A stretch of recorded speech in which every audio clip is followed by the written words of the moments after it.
ឃើញពីមុនទៅណាម្នាក់ឯង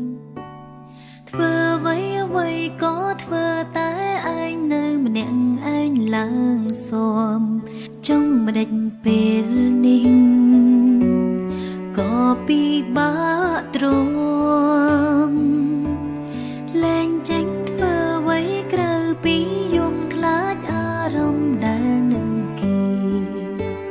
ព្រោះឯកាធ្លាប់ទៅហើយហេតុអ្វីក៏ឲ្យខ្ញុំបានជួបគេមកបដូរទំលាប់ធ្លាប់ទំនេរបងរៀនឲ្យខ្ញុំស្គាល់